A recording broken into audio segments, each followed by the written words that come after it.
Alors, je suis avec Elina et Alain. Comment ça va, Elina? Tout va bien.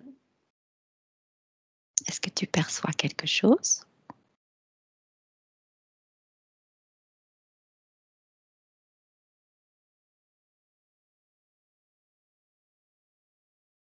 J'ai l'impression qu'il y a déjà beaucoup de monde autour de nous. Ils veulent rentrer en communication. Ah. Alain? Alors, pendant l'induction, j'ai vu comme deux anneaux qui sont croisés, qui tournent l'un dans l'autre. Quand on le regarde de profil, ça fait comme un X puis qui s'est tourné. Puis à un moment donné, il y a un plateau qui est resté fixe et ça me faisait comme une cité flottante, dorée.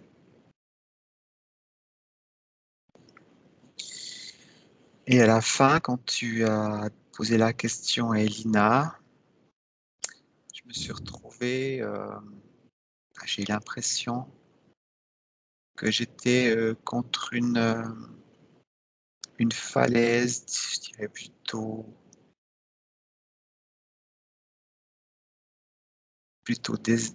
du côté du désert, c'est cette impression. Et un soleil orange qui se lève ou qui se couche juste derrière cette falaise. Mhm. Et voilà. Ok. D'accord, je te laisse explorer alors. Et toi, Elina, alors? Qu'est-ce qu'il en est de ces personnes autour de toi? Et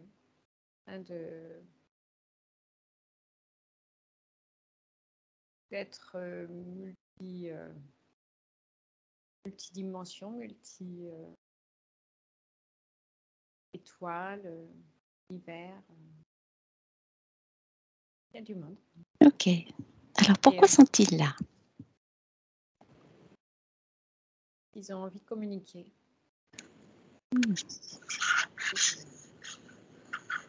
Comme maintenant, ils savent qu'on peut les percevoir et même les entendre.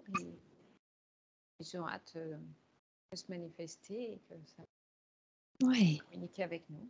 Eh ben, nous sommes heureux de pouvoir communiquer avec eux alors maintenant.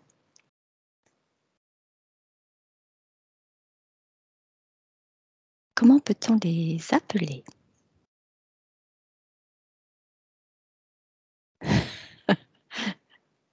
Et ils viennent de plein d'endroits différents. D'accord, ok.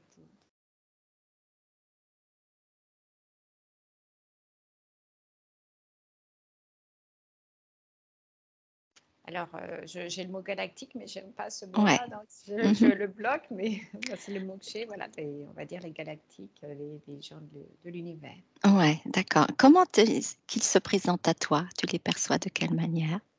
Je les vois. Mais est-ce que tu peux les décrire? Comment tu les perçois, toi? Principalement, j'en vois qui sont, on va dire, type humanoïde, avec une grosse tête et des gros yeux, sans cheveux, une couleur de peau bleutée. Et d'autres, ils sont plutôt lumineuses encore, d'autres sont... Il y a une diversité énorme. Oui, d'accord.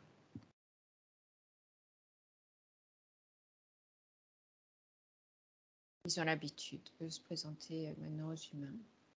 Mm-hmm.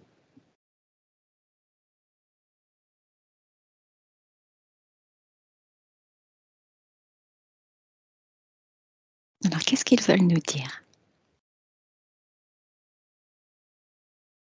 Ils sont vraiment très présents près de nous, autour de nous, nous accompagner, pour nous aider. qui rentre en contact régulier avec beaucoup de monde, de plus en plus de monde, souvent dans les rêves.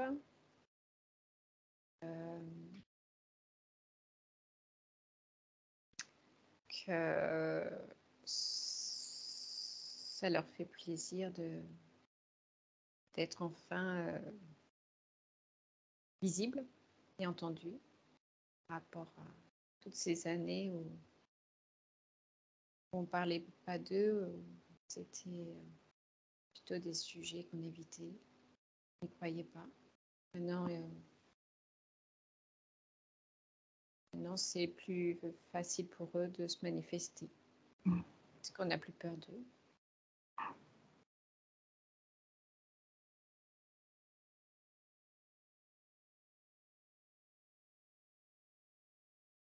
Alors, on n'a plus peur d'eux. Il y a un... Les humains n'ont plus peur de... En général, les humains En général. ont moins peur de... Ouais. C'est galactique, puisque beaucoup en parlent, et puis même dans les médias, et on parle de plus en plus. Donc, Ouais. commence à être à l'esprit de chacun qu'ils puissent être là. Qu'il n'y a pas que la Terre et les humains qui vivent au monde. Ils sont très paisibles, très agréables, très posés. Et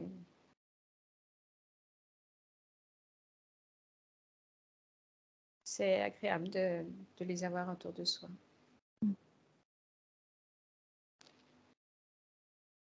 En effet. Les retrouvailles sont vraiment bienvenues, oui, en effet. Et toi, Alain? Alors, ce que ça me disait, que ça me répète et répète et répète et répète, c'est que Elina est une émissaire interétoilienne. Je dis étoilien, étoilienne, plutôt que l'autre terme que tu as cité. Donc, Qui était? galactique. Ouais, ça me va mieux étoilienne, étoilien. Je préfère aussi. Ok. Donc, c'est une émissaire. Voilà, c'est comme ça que ça me disait que Elina est une émissaire interétoilienne.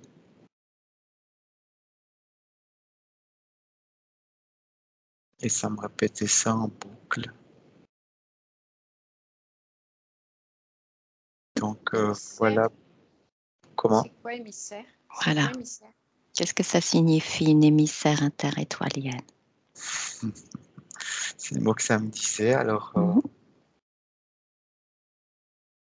enfin, là maintenant, c'est comme si je vois toutes sortes d'étoiliens sans forcément voir de formes précises qui sont attentifs à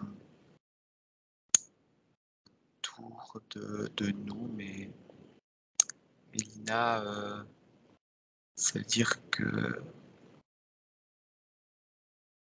qui a la possibilité de communiquer entre les différents peuples étoiliens,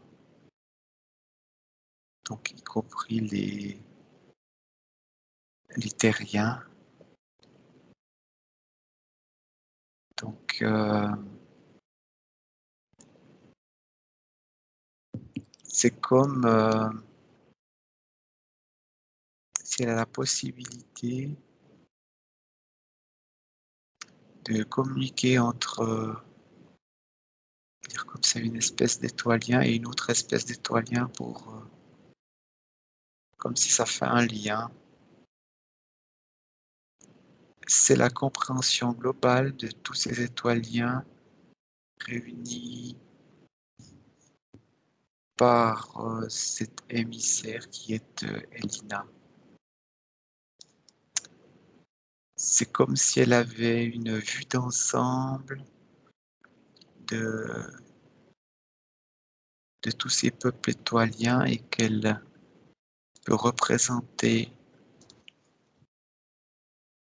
en fonction des situations. Elle peut représenter tous ces peuples étoiliens, que sa parole est juste en fonction de tel peuple étoilien envers un autre peuple étoilien. C'est pas une neutralité, c'est une façon de pouvoir communiquer juste. C'est ça qui est important et qui fait l'importance de cet émissaire. Car ils arrivent à communiquer entre eux, mais pas forcément à tout comprendre. Et quand ils font appel à Elina, à cet émissaire, c'est comme s'il y avait une sorte de clarté de part et d'autre, parce qu'elle arrive à expliquer les choses de manière à ce que ça soit cohérent et compréhensif entre les différents peuples. Alors, je précise, ils s'entendent, ils comprennent la langue de l'un et de l'autre, mais ils ne se comprennent pas forcément parce que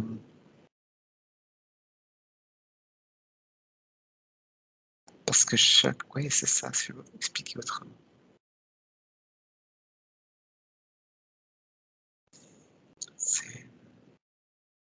Puis ça me dit aussi mission, il y a des missions qu'elle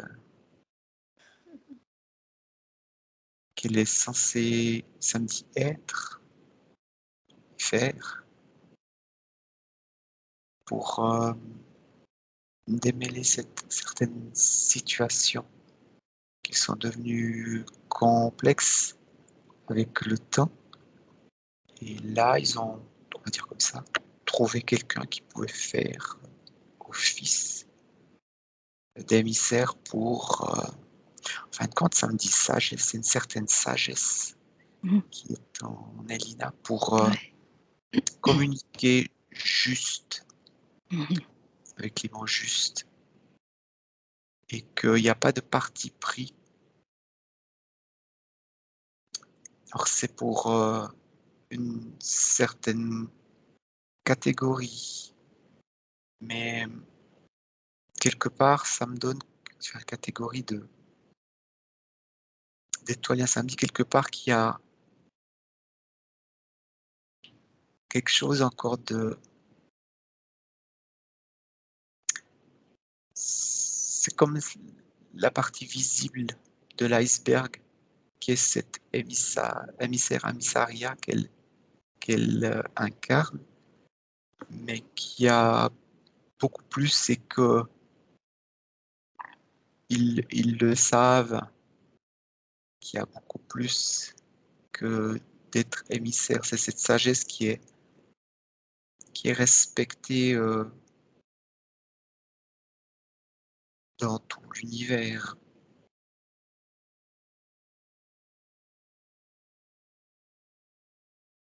Et sur la Terre.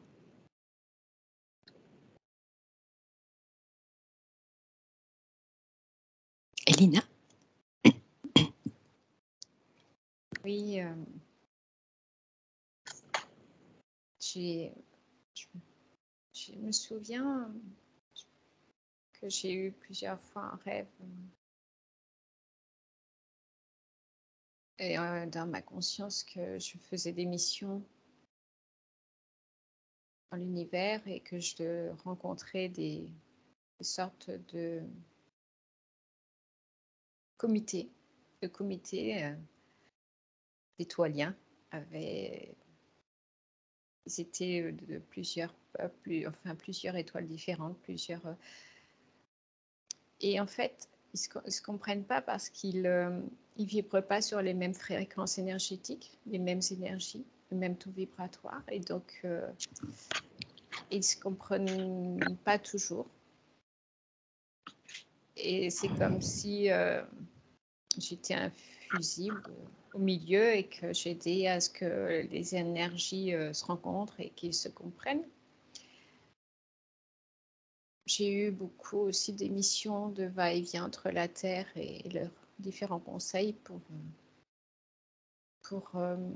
expliquer le fonctionnement des humains, expliquer des choses très terrestres qu'ils ne peuvent pas savoir, ressentir ou comprendre puisqu'ils ne sont pas sur Terre. Et c'est un vrai travail régulier qui se fait naturellement. Et c'est comme si on œuvrait tous pour la même chose de toute façon.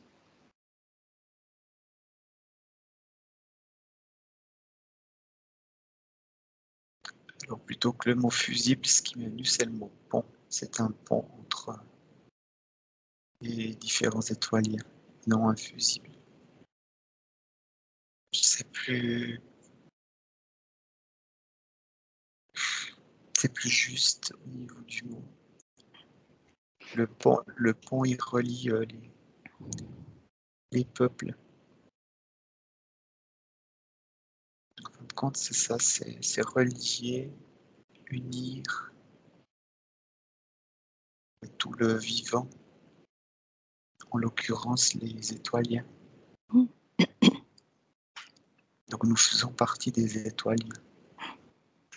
C'est un tout, on n'est pas dissocié. Il faut bien comprendre ça. Il n'y a pas la Terre et les autres, non, c'est un tout. Ce qui signifie que tu les connais bien, alors, tous ces étoiliens, Elina. Oui.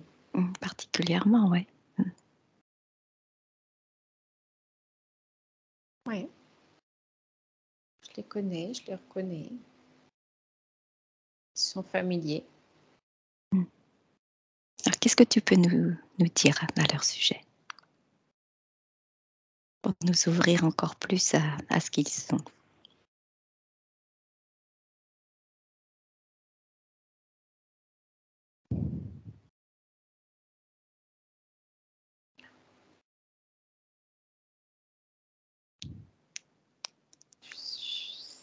Je ne sais pas quoi dire.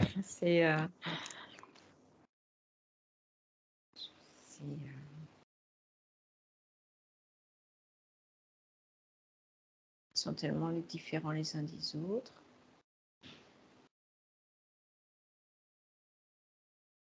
Ils ne sont pas toujours d'accord entre eux.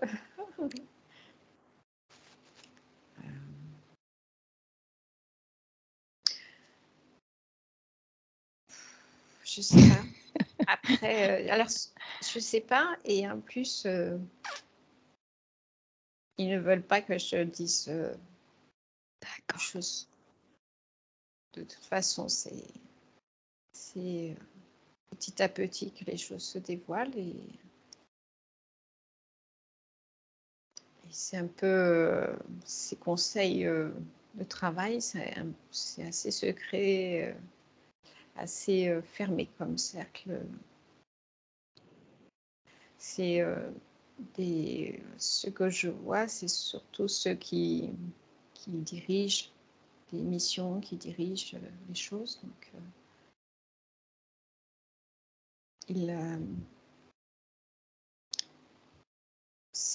quand on se voit, c'est très rapide.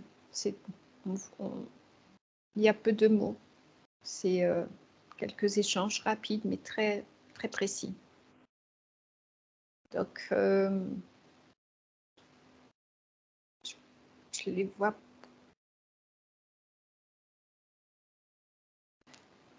Je les vois pas.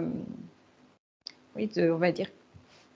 J'ai le mot de façon on se voit de façon, on va dire, professionnelle. Ce mot, il n'existe pas, mais c'est le seul mot qui me vient, qui exprime un peu plus notre relation. C'est très c'est avant tout de l'efficacité qu'on recherche dans nos communications. Il n'y a rien d'autre. Ouais. Oui, c'est dans un but très précis. D'accord. Une fois, j'ai été invitée dans une famille, ils m'ont montré leur lieu de vie, tout ça, mais c'est très rare. Et c'était comment, si tu veux bien nous en parler, si c'est permis?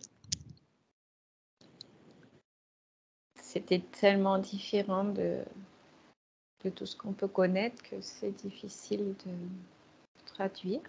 Mhm.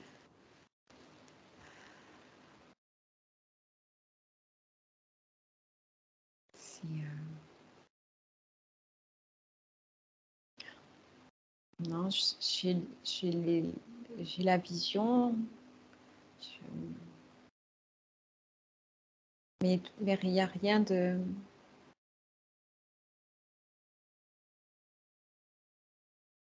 C'est des pièces, c'est des pièces vides et assez lumineuses, et les choses dont on a besoin apparaissent au fur et à mesure des besoins et des pensées qu'on envoie. Donc les pièces sont vides, elles ont des noms différents. Ils m'ont fait rire parce que la salle de bain, ça se dit parfumerie. Je ne sais pas pourquoi. Mais dans la pièce, il n'y a rien. Sauf qu'on va dans cette pièce pour se rafraîchir, pour prendre soin de soi. Mais il n'y a rien. Il faut penser, il faut créer par la pensée l'objet ou la chose que l'on souhaite pour faire ce qu'on désire. Voilà. Les choses se matérialisent au fur et à mesure des envies, des besoins. Voilà, c'est qu'en fait, quand il y a rien, il y a tout. Parce que toute la vie est différente.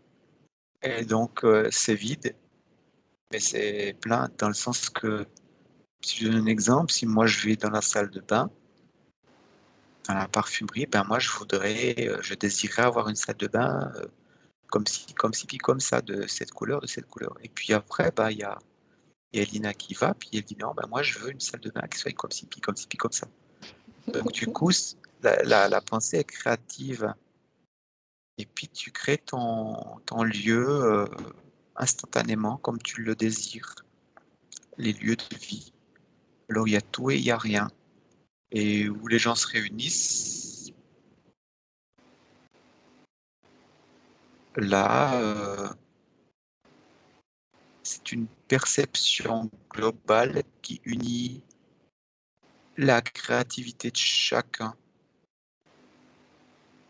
Ça me fait penser que ben voilà, il y en a des qui seront assis sur je vais dire comme ça, une chaise, et puis d'autres qui seront assis sur un fauteuil, puis d'autres qui seront assis sur je sais pas quoi.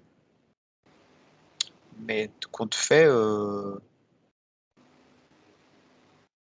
lors de ces réunions, ça correspond au moment et raison de cette réunion. Voilà comme je perçois un peu ça.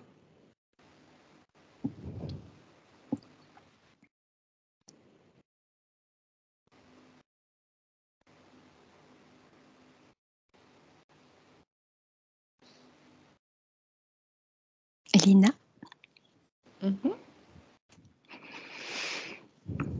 as-tu quelque chose?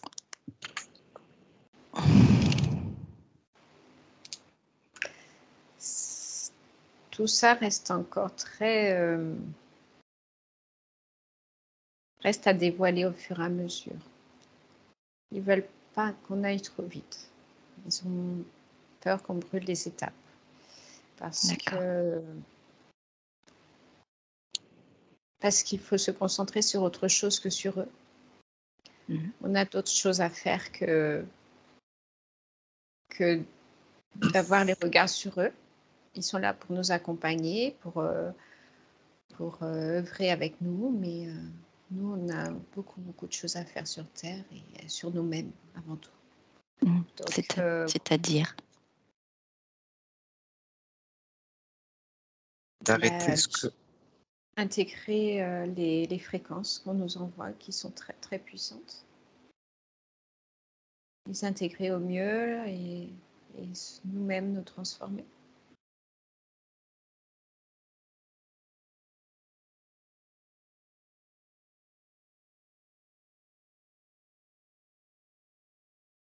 Ça veut dire que c'est d'arrêter de regarder ce que les autres font. Les autres, ça veut dire tous les autres. Que ça soit nos voisins ou ce qui se passe dans le ciel, d'autres vies. Voilà quoi, c'est qu'on a la capacité d'évoluer par nous-mêmes sans copier ou regarder, ou, je veux dire plutôt en essayant de copier ou de regarder ce que les autres font, mais qu'on utilise notre propre créativité et connaissances pour avancer, à l'image de cet habitat vide et plein où l'on crée en fonction de qui on est et de, je veux dire, de l'humeur du moment. C'est ça. C'est de se rendre compte qu'on a tout ça en nous et qu'on peut le faire sans avoir un plan précis de comment il faut faire les choses. Et ça me ramène à on va dire comme ça, les grands découvreurs sur cette planète. Bah, les noms connus, c'est Nikola Tesla, Einstein, Russell, enfin, tous ces personnages qui ont fait qui nous ont fait avancer, ben eux, ils ont avancé par rapport à leur connaissance par eux-mêmes. Ils n'ont pas été voir ce que le voisin faisait pour pouvoir avancer. Et ça a créé leur propre vérité qui est devenue une vérité, on va dire comme ça, mondiale. Mais quelque part, bah, là, je les entends un peu rire. Parce que rien n'est fixe, tout est mouvement. Donc, une vérité d'un moment n'est plus forcément l'exacte vérité du moment d'après. Et c'est un petit peu ça aussi qu'il faut changer dans nos esprits. C'est qu'on a eu des personnages qui nous ont montré certaines choses pour avancer, mais qu'il ne faut pas se rattacher à l'exactitude de ce qu'ils ont, à cette époque, découvert. Il faut faire évoluer. C'est comme un noyau qui était posé, puis après, ben, il y a des ramifications, puis ça évolue. Puis c'est drôle, je vois cette ramification, c'est comme un pentagone, je dirais. Pentagone, oui, un pentagone. Puis après, il y a des ramifications qui se font, puis ça fait toutes sortes de petits pentagones avec des voies entre chaque pentagone qui font les ramifications. Ça part de ce centre-là. C'est comme un joyau qu'il faut exploiter, mais pas simplement le polissant et en le chérissant, en le protégeant, mais justement le développement. C'est comme une graine qui va s'étendre pour apporter la connaissance individuelle, globale et générale. Je ne sais pas si c'est compréhensif. Mais à partir d'une graine, eh ben, il y a d'autres choses qui se développent, hein, comme par exemple les branches, le tronc, les feuilles, si on parle d'un arbre comme ça, les fruits, etc. Ben là, c'est la même chose au niveau de la connaissance. On a la graine de connaissance qui a été posée par ces personnes qui sont actuellement, pour certains, sur Terre et d'autres qui sont ailleurs, mais qui ont été ici. Et bah, il faut exploiter ça. Ça ne doit pas rester fixe comme ça. Puis il faut l'exploiter en recherchant les connaissances à l'intérieur de nous et non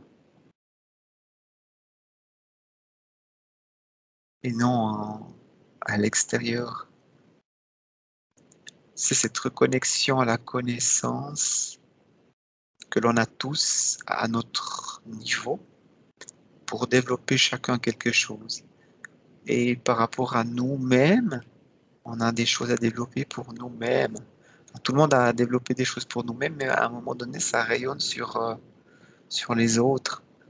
Ça peut être un rayonnement que l'autre perçoit comme une douce caresse du soleil, par exemple.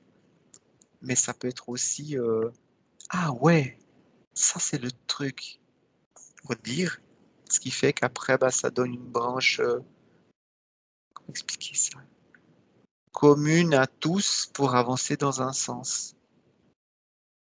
Je sais pas si c'est compréhensif. Oui, oui, bien sûr. Donc voilà, c'est en rayonnant, en reprenant les connaissances qui sont en soi, travaillant, j'aime pas trop ce mot-là, mais en travaillant dans ce sens-là, que les ramifications vont se faire, donc le rayonnement, ces rayons se font des ramifications, et, et, et nous faire grandir, mais aussi faire grandir les autres, parce que même si c'est juste comme une caresse d'un rayon de soleil sur son visage, ben, ça c'est agréable. Donc ça induit quelque chose chez les autres, et cette petite induction qui n'a l'air de rien euh, peut faire germer quelque chose de grandiose. C'est évident. C'est ce qui forme le tout. Et plus ça ira dans ce sens-là, c'est comme si on forme une grande ramification de connaissances, ben ça atteint pour certains déjà, mais ça va atteindre les étoiles. Et à ce moment-là, la connexion avec les étoiliens et tout ce qui va avec. Donc, certains ont déjà fait ce chemin. Ça rayonne pas beaucoup, ou ça rayonne, mais les rayonnements sont bloqués parce qu'on ne veut pas voir, on ne veut pas ressentir pour certains. On se détourne. C'est comme s'il y a le rayon de soleil qui veut caresser notre visage et puis on met une paroi pour ne pas ressentir. Il suffit de baisser la paroi ou on va dire remonter le store pour avoir le rayonnement qui vient et nous faire germer, nous faire mûrir. Pour l'instant, le store, pour beaucoup, il est bien fermé, pour d'autres, il est à moitié fermé, d'autres, il est complètement ouvert, il y a de tout.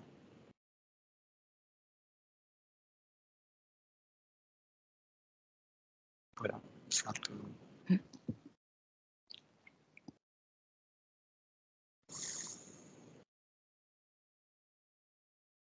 Ok. Et toi, Elina, où est-ce que tu en es? Es-tu allée voyager?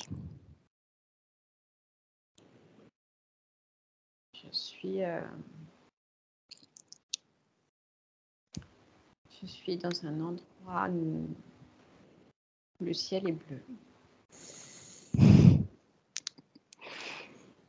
Et je vois rien. Je suis juste bien, je sais pas. Mhm. Je sais pas où je suis. Est-ce que vous voulez nous emmener quelque part, justement, qui serait intéressant et qui ferait un lien avec ce qu'on a vu là tout de suite?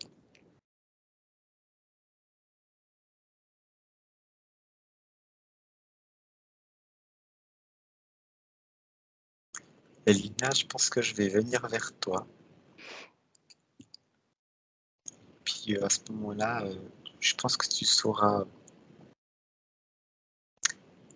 l'endroit où on va partir en exploration.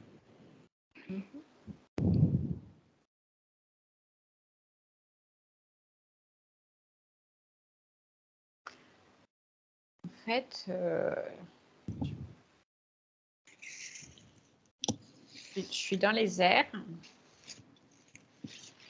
entre ciel et terre.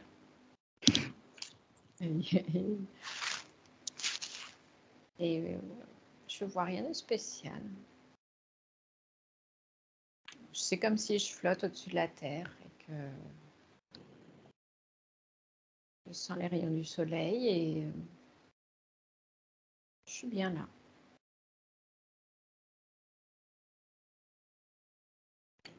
Alain, Ouais, es-tu rejointe? c'est un peu spécial ce que je voyais, je sais pas si. J'ai l'impression qu'on était sur le bec d'un très gros oiseau. Devant, sur le Mhm. bec. Et où est-ce qu'il vous emmène?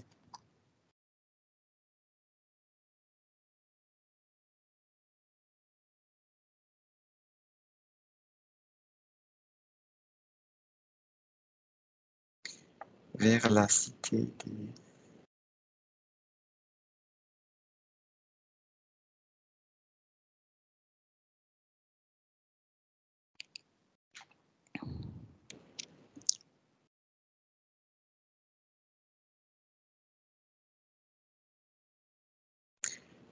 J'entends vers la cité qui dort. Au début, j'ai compris que la cité dort, mais c'est la cité qui dort. La cité flottante que tu as vue tout à l'heure au départ? Alors, je sais pas si c'était celle-là. Mhm.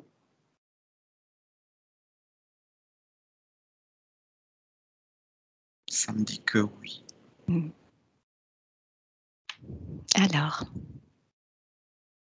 Et là, c'est un peu drôle, c'est comme s'il y avait une espèce de portail, comme un anneau, très gros anneau dans les nuages, mais... Enfin, je dis dans les nuages, mais ça, c'est cette impression. Mais pas de forme très, très précise, mais comme si c'était entouré de sortes de nuages. Je sais pas comment expliquer ça? Une porte...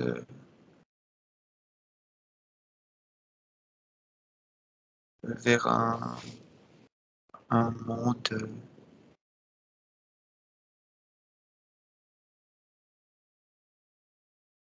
je sais pas si Lina, tu perçois ça.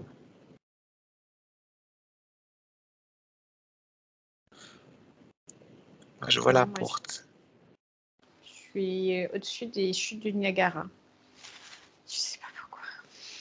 est-ce que vous êtes ensemble? Moi, je vois pas là. Ouais, moi, Je ça vois me pas.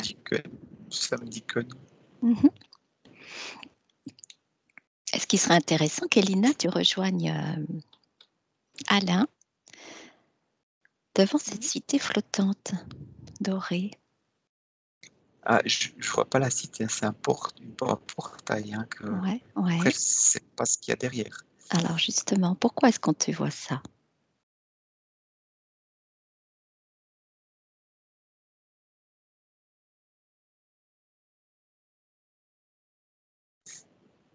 Tu y es, Elina? Bah, Faut que tu m'aides, s'il te plaît. Alors, ouais, alors donc Elina, au 3, tu seras près d'Alain, devant la porte ou le portail où il est actuellement, avec le 1, le 2 et le 3. Maintenant, tu es avec Alain devant cette porte. Alors, je vois un portail en fer forgé, mais qui est posé sur un nuage. On est dans un monde parallèle. Et derrière, le portail est ouvert, on peut rentrer. alors moi, ce que ça me disait, c'est que je pouvais pas rentrer, moi, mais qu'avec Elina, on peut rentrer. C'est comme si elle avait les clés pour ouvrir ces portails.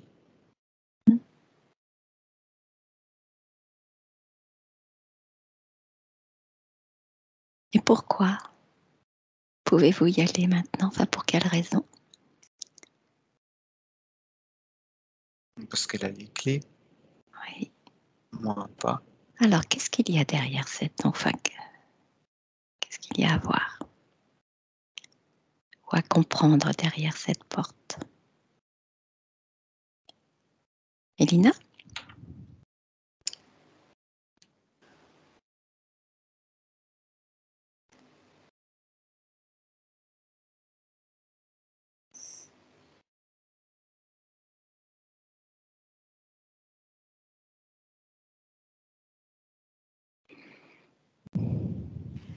C'est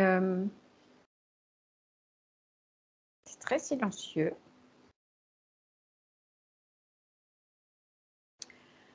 Oui, c'est comme si tout le monde dormait dans cet endroit et qu'il fallait marcher doucement pour ne pas les réveiller. Et je ne comprends pas pourquoi on est là. La cité C'est comme qui dort. C'est la cité qui dort. Mhm. Que faites-vous là alors? Pourquoi êtes-vous là? C'est le monde oublié. J'ai le monde oublié, les gens oubliés qui sont là. Qui se trouve dans un monde parallèle? Mhm. Oui. Pourquoi on est là? Mhm. Je sais pas. Pourquoi on vous montre ça aujourd'hui? Bah, moi, j'ai le mot réveillé qui vient. C'est comme si c'était l'heure de se réveiller.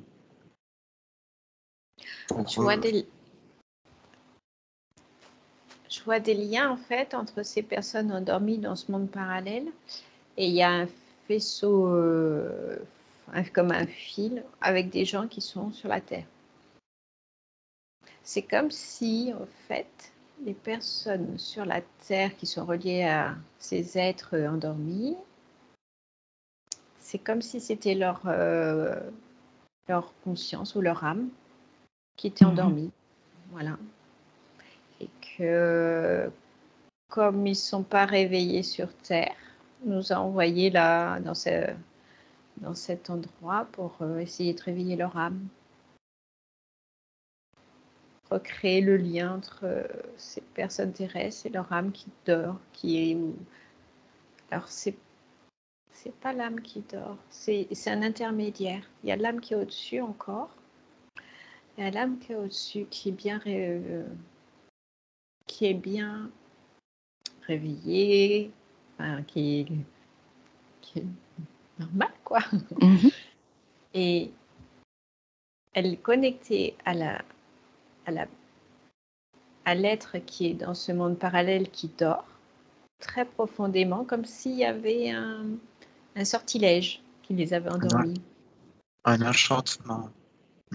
Et après, la connexion se fait... et c'est pour ça que l'âme, elle n'arrive pas à se connecter directement à la personne endormie.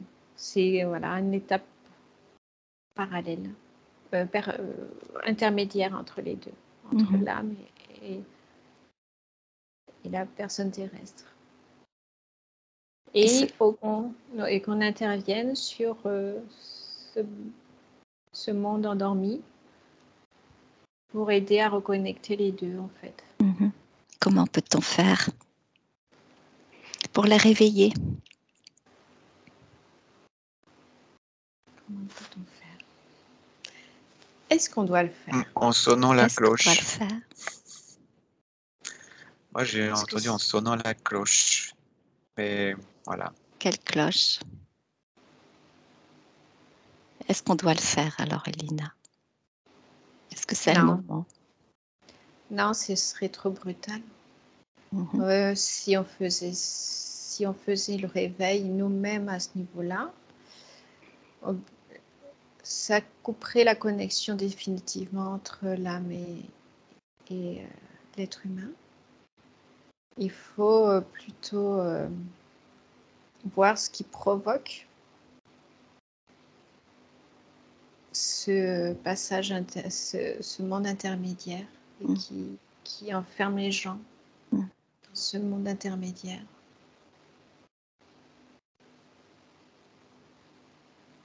Alors, qu'est-ce qui provoque cet endormissement? Qu'est-ce qui a provoqué?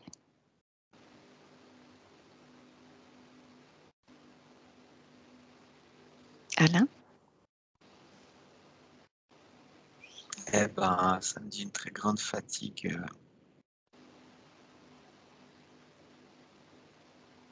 Qu'ils ont vécu et qu'ils avaient juste envie de dormir pour oublier, mais aussi se reposer. Et ils ont peut-être émis le souhait de s'endormir et de ne plus se réveiller. Et ils ont été écoutés quelque part. C'est pas... C'est des fois, il y a plusieurs types d'endormissement, mais ils se retrouvent à cet endroit-là. C'est souvent pour ne plus souffrir, d'arrêter quelque chose et parce que c'est devenu trop dur.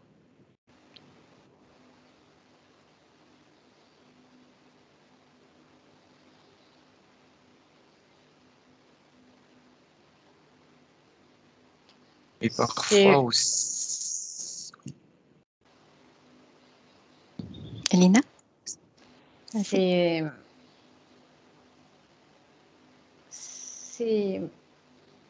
eux qui ont décidé de le faire. C'est pas extérieur à eux.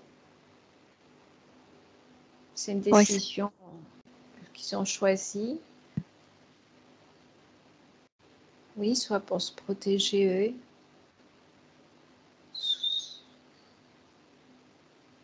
pour se protéger de plein de choses, soit ça a été une coupure dès la naissance, soit ça a été une coupure au cours de vie.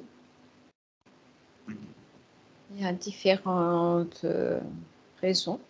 Donc chacun a différentes raisons d'avoir eu cette coupure et se mettre en sommeil pour se réveiller quand il sera temps. Et le temps, il arrive là, maintenant.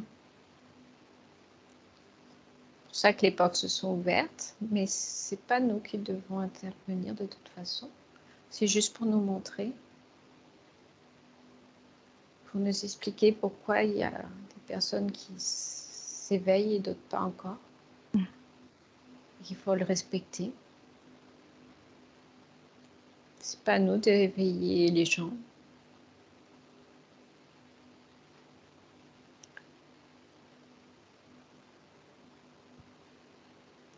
C'est comme une grosse grasse matinée. Chacun se réveille à son rythme. D'accord. Voilà.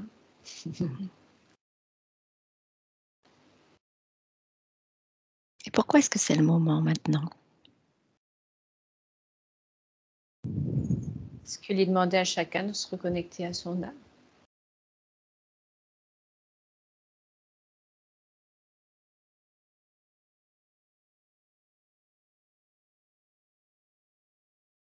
Mais chacun son rythme.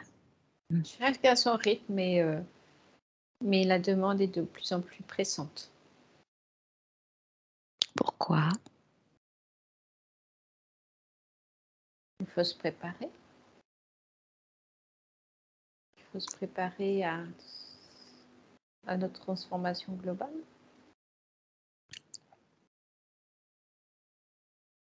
Qu'est-ce que tu entends par transformation globale?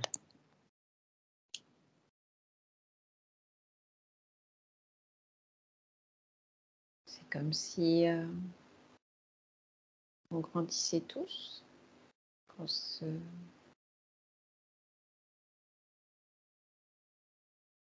qu'on devienne des êtres différents, plus évolués. Ben, moi, ce que ça me dit, c'est que, comme on a expliqué avant, s'il y a des personnes qui sont dans cet état-là, le petit rayon de soleil qui devrait avoir effet sur le visage de ces personnes pour allumer quelque chose et progresser, ben, que le store est en bas, mais que cette multitude fait que ça bloque. C'est comme si tu as une masse compacte, enfin une chambre fermée, on va dire comme ça. Ce qui fait que ce qui est à côté de cette chambre-là, d'un côté ou de l'autre, ben, ça peut pas. C'est comme si ça bloque ça met plus de temps à pouvoir.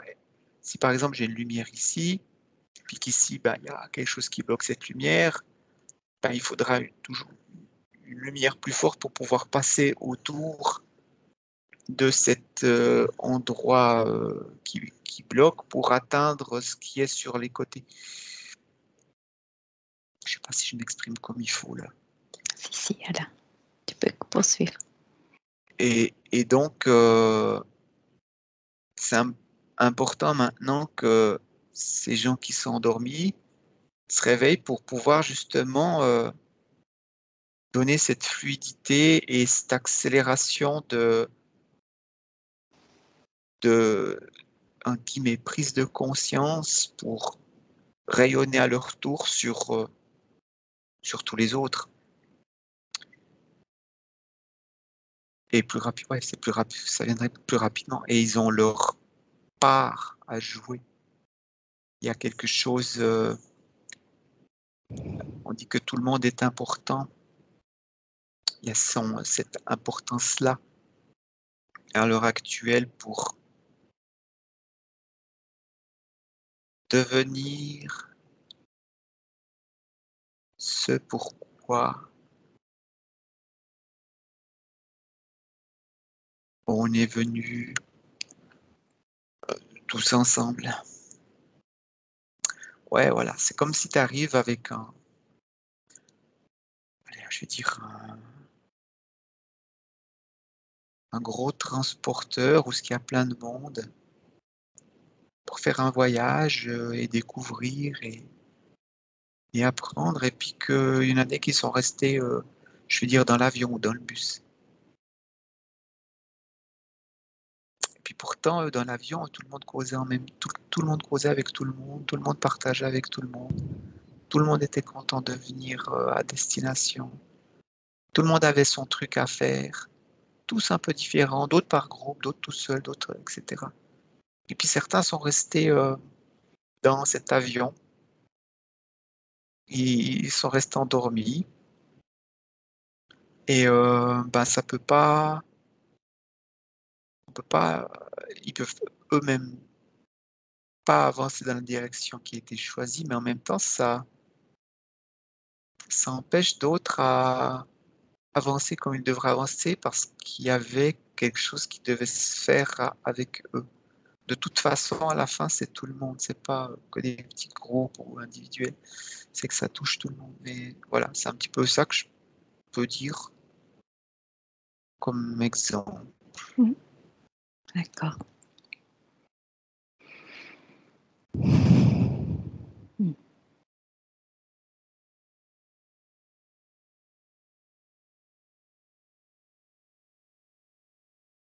Lina, où en es-tu?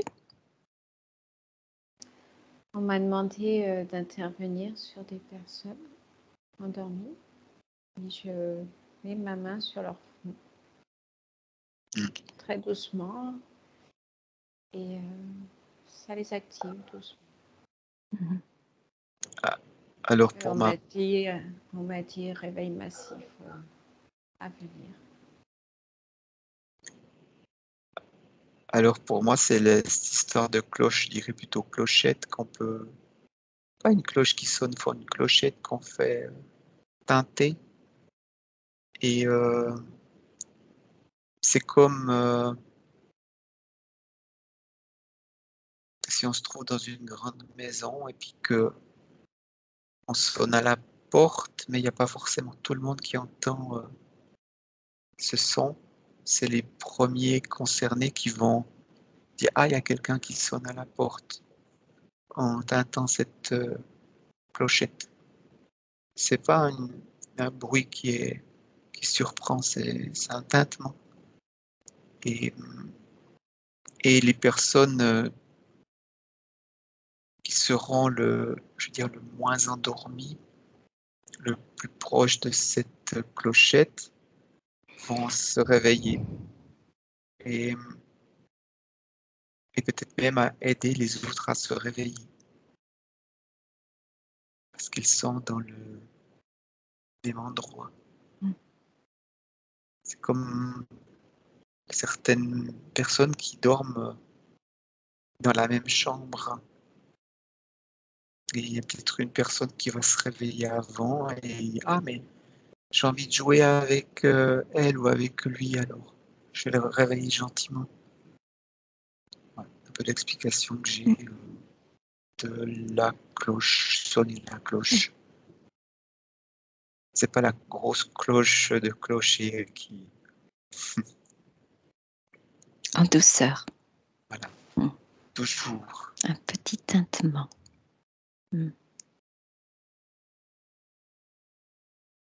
Ça me fait penser un petit peu à ces disques audio quand on était enfant et puis que il y avait une petite clochette qui sonnait pour tourner la page. C'est un petit peu l'image que j'ai là. Donc pour eux, c'est le moment de tourner la page et d'avancer dans leur histoire. Elina?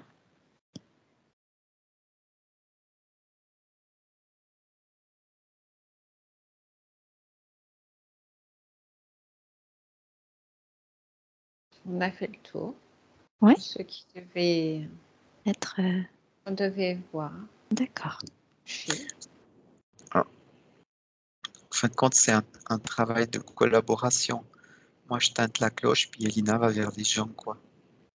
C'est même rassurant pour eux, parce qu'elle les réveille encore d'une autre façon et c'est comme si elle les enveloppe d'une douce chaleur et ils sont heureux de se réveiller. Je vois même certains qui enlacent Elina parce qu'ils sont contents de s'être réveillés, de la voir.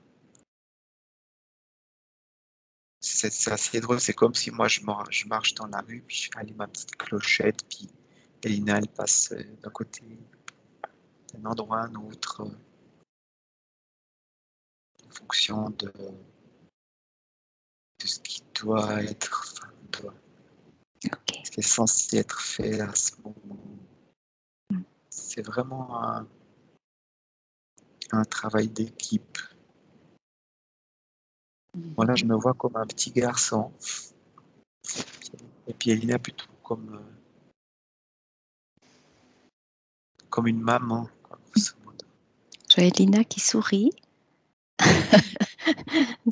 Qu'est-ce que tu as aperçu qui t'a fait sourire? Non, c'est que c'est vrai que ça se fait vraiment en douceur et ceux qui se réveillent doucement, ils ont des yeux plein d'amour, plein de voilà, comme ils se réveillent tranquillement, c'est paisible, c'est agréable, j'aime bien. C'est drôle comme mission. Bien, je vous remercie pour tous ces éléments qui ont été vus.